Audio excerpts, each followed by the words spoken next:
ত্রয়োদশ জাতীয় সংসদ নির্বাচন সুষ্ঠু ও গ্রহণযোগ্য হয়েছে জানিয়ে দুর্নীতি বিরোধী সংগঠন টিআইবি বলছে, তাদের পর্যবেক্ষণ করা ৭০টি আসনের মধ্যে ২১% আসনে এক বা একাধিক জাল ভোটের অভিযোগ পাওয়া গেছে। এছাড়া ৭০টির মধ্যে ৩৫% আসনে ভোটারদের ভোট দিতে বাধ্য করার ঘটনা হয়েছে বলেও দাবি করে সংগঠনটি। এছাড়া নির্বাচনে শতকরা ৯৯% প্রার্থী আচরণবিধি লঙ্ঘন করেছেন বলেও তথ্য টিআইবির। ৭০টি আসনের মধ্যে ২১% আসনের ক্ষেত্রে এক বা একাধিক জাল ভোট হয়েছে। তার অর্থ এই নয় যে এই ৭০টি আসনে ২১% জাল ভোট পড়েছে বা জাতীয়ভাবে ২১% জাল ভোট পড়েছে, সেটি কিন্তু কোনো অবস্থায় আমরা বলছি না।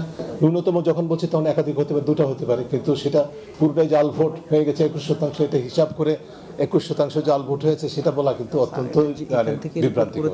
আমরা সে কথাটা বলছি না, প্লিজ। নির্বাচনী সহিংসতা হয়েছে, আপনারা সেটা দেখছেন। বিশেষ করে নির্বাচন পূর্বকালে কর্তৃত্ববাদী যে কর্তৃত্ববাদী সরকার বা শক্তি তাদের ঘোষিত নির্বাচন বিরোধী অবস্থান এবং তৎপরতার ফলে আমরা বেশ কিছু অস্থিতিশীলতা দেখেছি।